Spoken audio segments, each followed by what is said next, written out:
छोटे से गांव में, जहां हर सुबह सूरज की किरणें खेतों पर छिटकती थीं, एक मेहनती किसान रामू अपनी दिनचर्या में व्यस्त रहता था।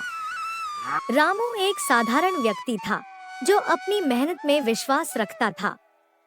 उसकी पत्नी सीता भी उसके साथ खेतों में काम करती थी, लेकिन उसकी मन में हमेशा भविष्य की चिंता बनी रहती थी। रामू का दिन सूरज की पहली किरण से शुरू होता और रात के अंधेरे तक चलता। वह खेतों में सुबह से शाम तक मेहनत करता, बीज बोता, फसल की देखभाल करता और फसल कटाई के बाद उसे बाजार में बेचता। उसकी मेहनत कभी बेकार नहीं जाती, यही उसका विश्वास था। सीता, हालांकि, हमेशा चिंतित रहती थी। उसे लगता था कि मेहनत के बावजूद उनके भाग्य में कोई बड़ा बदलाव नहीं आ रहा है। हम मेहनत तो बहुत करते हैं, लेकिन क्या हमारे भाग्य में कोई अच्छा परिवर्तन होगा?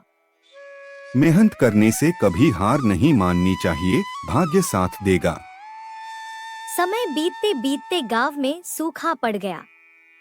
खेतों में पानी की भारी कमी हो गई और फसलें मुरझा गईं। रामू और सीता के लिए जीवन और भी कठिन हो गया। रामू की मेहनत भी बेकार लगने लगी और सीता की चिंताएं और भी बढ़ गईं। इस कठिन समय में गांव में एक ज्ञानी साधु आए। उन्होंने गांव वालों को आश्वस्त किया कि हर समस्या का समाधान है, लेकिन इसके लिए धैर्य और समझ की जरूरत है। रामू और सीता ने साधु से सलाह लेने का निर्णय लिया।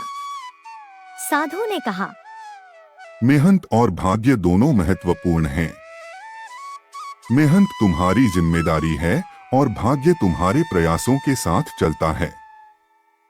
जब तुम मेहनत और धैर्य के साथ काम करते हो, तब भाग्य भी तुम्हारी मदद करता है। इस सलाह से रामू को एक नया दृष्टिकोण मिला। उसने समझा कि मेहनत के साथ साथ भाग्य को भी सम्मान देना होगा। रामू ने अपनी मेहनत के साथ साथ नए तरीके अपनाने शुरू किए। उसने पानी की समस्याओं का समाधान खोजने के लिए नए उपाय किए और खेतों में जल संचयन की तकनीकों को अपनाया। धीरे धीरे सूखा खत्म हुआ और फसलें वापस आईं।